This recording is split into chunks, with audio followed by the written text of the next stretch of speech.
Sejam muito bem-vindos, pessoal, a mais um vídeo. Vídeo saindo mais tarde. Esse vídeo tá saindo mais tarde.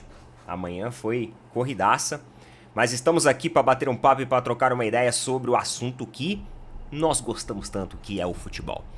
Ah, como que o futebol é maravilhoso, né? Eu amo futebol, cara. Eu amo futebol. Amigos, ó, a gente tem algumas coisas aqui interessantes para falar, tá bom? Mas eu vou falar uma coisa pra vocês também. Muita gente falando assim: ah, o Palmeiras agora tá dependendo do São Paulo. São Paulo joga hoje contra a Ponte Preta.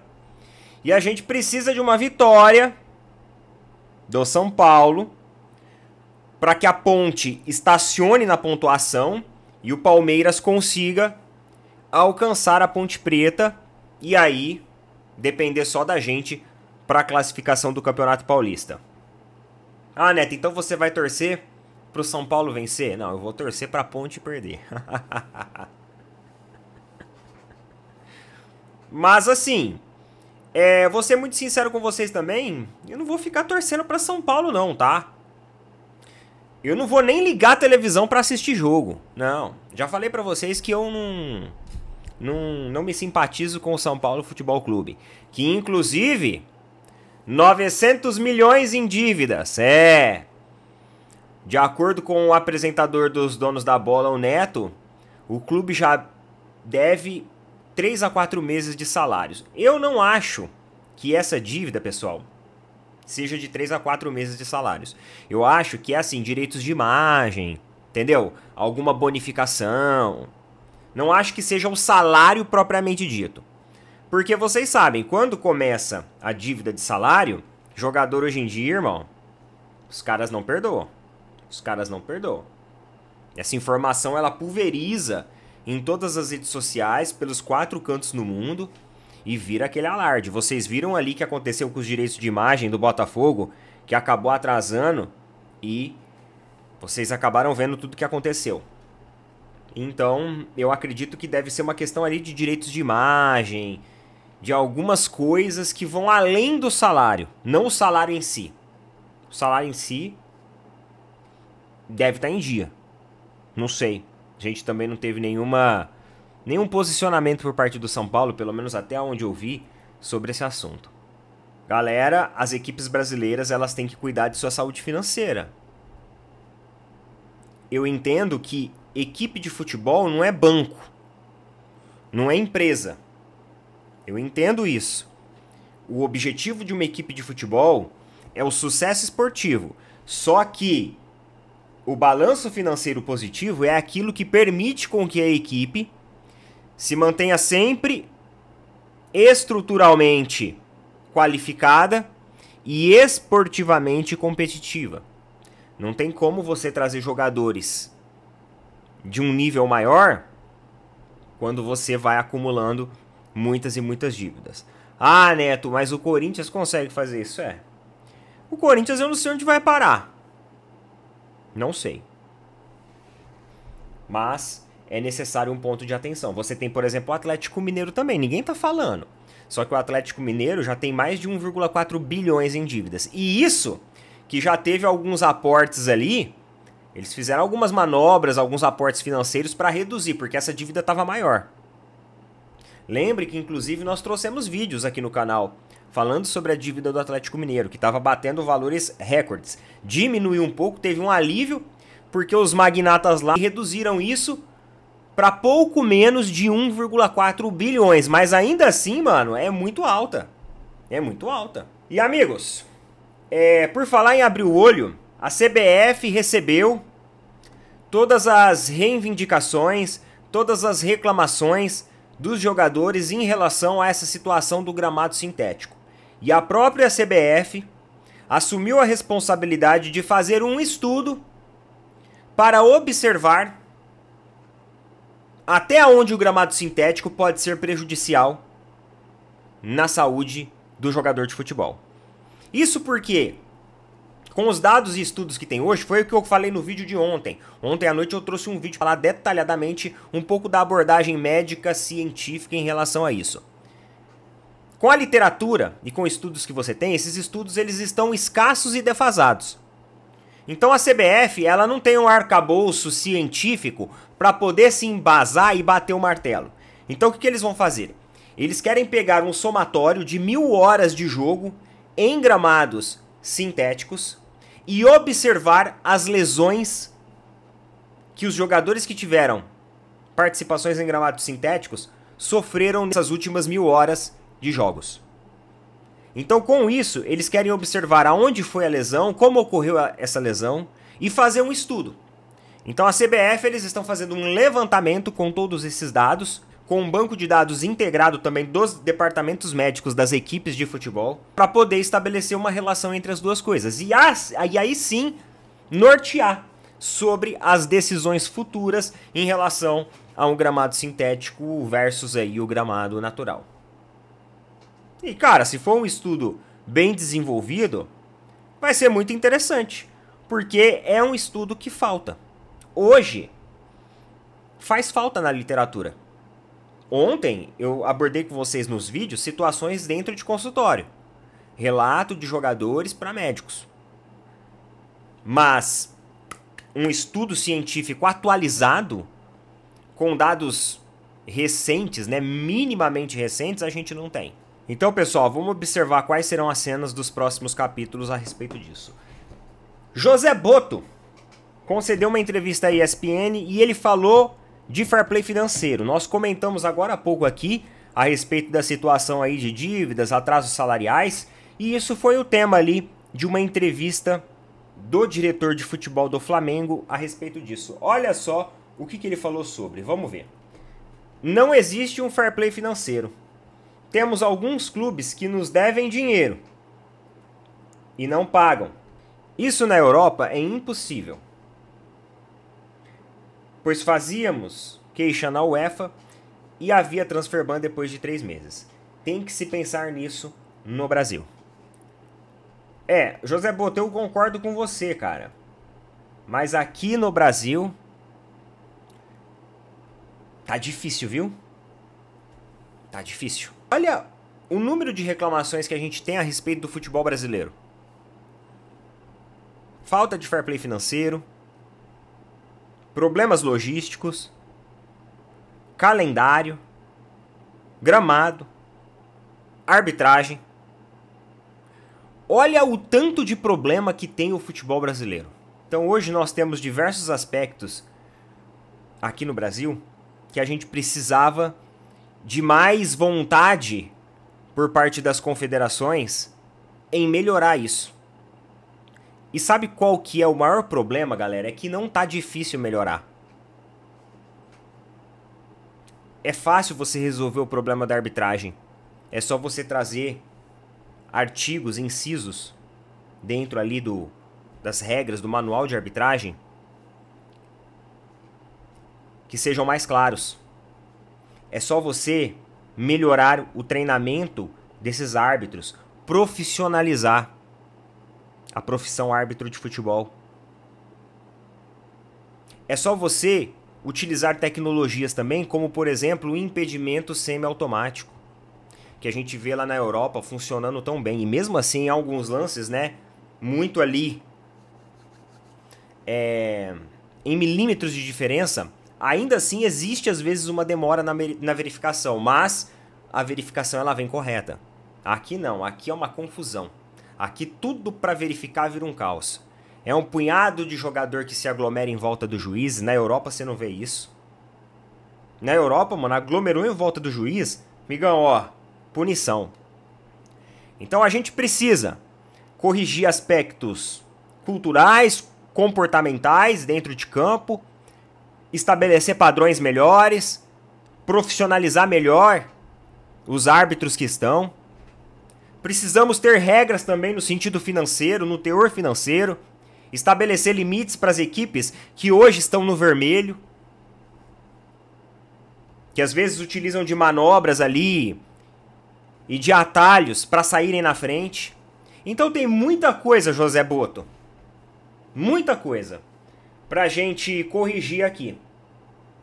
Concordo com você em relação ao fair play financeiro.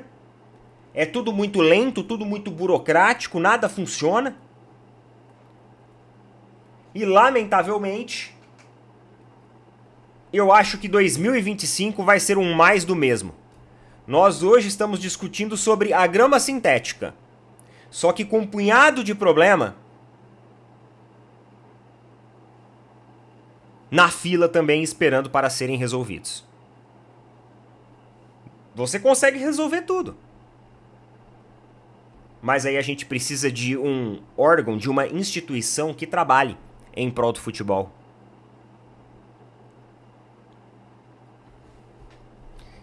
E aí vocês já sabem qual que é a minha opinião em relação a isso, né? Endrick avaliará saída do Real Madrid no final da temporada. Diz jornal. Com pouco espaço no Real, matéria aqui do GE, brasileiro recusou procurar transferência no meio da temporada. Endrick deve buscar empresário na próxima janela para ter mais espaço na seleção.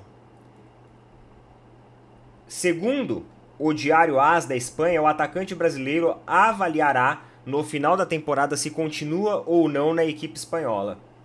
Em busca de garantir uma vaga na seleção, o jogador avalia um empréstimo entre 2025 e 2026. De acordo com o jornal espanhol, Endrick e seu staff negaram a possibilidade de procurar um novo clube na janela de transferências agora, né, do inverno deles, que é entre janeiro e fevereiro. A situação para a janela do verão em europeu, porém, é outra. Então existe sim a possibilidade do Endrick avaliar a saída. Não é cogitado uma saída em definitivo do Real Madrid, mas sim um empréstimo para Endrick ganhar mais minutos e ritmo de jogo. O principal objetivo do jogador seria se credenciar para ter mais espaço na seleção brasileira. Cara, é muito difícil para o Endrick hoje ele ser o cara do Real Madrid, né? É muito difícil. E ele tem que tomar cuidado também como que isso vai ser visto em relação ao Real Madrid. Porque o Real Madrid pode falar assim, não, beleza, vamos sim, vamos fazer, vamos emprestar, você ganha mais minutos, tudo mais. E aí depois você volta, retoma aqui a sua carreira, quem sabe vai ter mais espaço pra você, você volta mais amadurecido. Só que o Real Madrid pode fazer o seguinte, não tá satisfeito? Então tudo bem, então vamos negociar você em definitivo. Aí você tem que ver como que vai ser essa cartada. De fato é complicado pro Endrick ter essa minutagem com os jogadores hoje que estão lá. Só que assim, pessoal, por outro lado também, eu vejo o Endrick muito jovem para pensar em seleção brasileira no ano que vem. Talvez, Endrick, seja uma possibilidade também você ir amadurecendo junto com a escola Real Madrid. Tendo paciência. São poucos minutos. Parece que eu tô desperdiçando a minha carreira. Nossa, mas você tá no Real Madrid, cara. Você tá tendo uma das melhores escolas. Uma das equipes mais tradicionais, mais poderosas do mundo. Tem essa necessidade de você correr pela seleção brasileira? Nossa, eu tenho que ir em 2026. Você não pode deixar pra ir em 2030. Você ainda é muito jovem. Você ainda não tem a expertise que o jogador precisa numa Copa do Mundo. É muito jovem. Então, ele tem que definir o que ele quer ali. Porque tem que ver a forma como vai ser interpretada. Eu não tô tendo espaço aqui. Tem que ser muito bem conversado. Porque não é todo mundo que tem a oportunidade e a honra de estar em nenhuma seleção como o Real Madrid, né? Porque o Real Madrid não compra o jogador. O Real Madrid convoca o jogador. A realidade é essa. E aí, conforme o tempo for passando, você vai adquirindo, você vai aproveitando as oportunidades. Agora, o clube não tem perspectiva, será, na evolução do atleta, na evolução da sua carreira? Se realmente o clube não enxerga essa perspectiva, aí a conversa às vezes é para um desvínculo até definitivo. O Barcelona, por exemplo, não vê o Vitor Roque como uma opção. Inclusive saiu agora pela manhã que o Vitor Roque deu aceite para ir para o Palmeiras, tá? De acordo ali com os jornais também da Europa. Não vou me lembrar qual jornal que é. Acho que é o Acho que é o jornal Futebol. Não sei se é da Espanha ou da Inglaterra. Enfim, acho que é da Espanha. Saiu a matéria falando que o Vitor Roque teria aceitado ir para o Palmeiras. Se transferir para o Palmeiras. E, inclusive, o empresário dele viajou para a Espanha justamente para cuidar disso. Porque o Real Betis não tá querendo abrir mão do jogador agora, embora também não aproveite o jogador. E tá querendo enrolar até a próxima janela de transferências. Os clubes europeus sendo clubes europeus nas negociações, né? Eles sempre são assim. Não estão nem usando, né? Jogaram o cara pra terceira opção. Segunda, terceira opção, uma coisa assim. Por falar em europeus, ó. Acordo com o Botafogo é desfeito. E Vasco Matos vai permanecer no Santa Clara. Lembra que ontem nós tínhamos trazido a notícia de que o John Textor, ó, já tinha acertado verbalmente a contratação, né? Encaminhada a contratação do novo técnico. A coisa lá se desfez. Matéria do GE. Vamos ver aqui, ó. Técnico crê que clube não conseguiu garantir equivalência de licenças. E Alvinegro cita omissão de informação. Contrato seria de 2 anos. Não entendi nada nesse subtítulo aqui, mas vamos ver. Vasco Matos não será mais o novo treinador do Botafogo. Após as partes chegarem a um acordo em encaminhar a contratação nesta terça-feira, a situação teve uma reviravolta nas primeiras horas da madrugada. O técnico português, por fim, vai permanecer no Santa Clara, que anunciou, inclusive, uma extensão de seu contrato até 2027. O treinador estava entusiasmado com a chance de vir para o Brasil, mas a negociação esbarrou em questões burocráticas. Fontes próximas a Vasco relatam que o Botafogo não conseguiu dar garantias de que o técnico poderia exercer seu cargo em nível máximo em torneios como a Conmebol Libertadores. Como assim? Não entendi. Como assim nível máximo, cara? Ele não pode ser técnico da Libertadores? Ele não tem licença pra isso? Nos bastidores do clube carioca, entretanto, a alegação é de que o Vasco, né, é engraçado, né, falar assim, omitiu informações sobre suas licenças de trabalho. O Alvinegro alega que a ausência da licença Pro da UEFA não foi mencionada e foi descoberta apenas pela verificação de funcionários da SAF. A licença mais alta no rol de Vasco é a licença A da UEFA, um nível abaixo da UEFA Pro, que acaba sendo equivalente à Conmebol Pro. Este é um pré-requisito da entidade sul-americana para que técnicos participem de seus torneios de clubes. Aí não tem como mesmo, né? Você trazer ali um cara que não vai poder tá na beira do campo fazendo o seu devido trabalho. Ó, o técnico também não gostou de ouvir propostas de alterações da última hora ao acordo já estabelecido anteriormente. O Botafogo havia oferecido ao português um vínculo de 2 anos. A reviravolta na negociação foi publicada inicialmente pelo UOL e confirmada pelo GE. É isso, pessoal. Botafogo volta a ficar sem técnico. Bota casaco, tira casaco. Entra técnico, sai técnico. Até agora, Botafogo tá sem técnico e continua sendo treinado interinamente. E galera, é isso daí então. Fizemos aí um batidão com alguns comentários, repercussão aí de algumas notícias. Coloca nas opiniões o que vocês acham a respeito disso. Agradeço mais uma vez vocês por estarem aqui. Tamo junto. Valeu, falou. Até mais.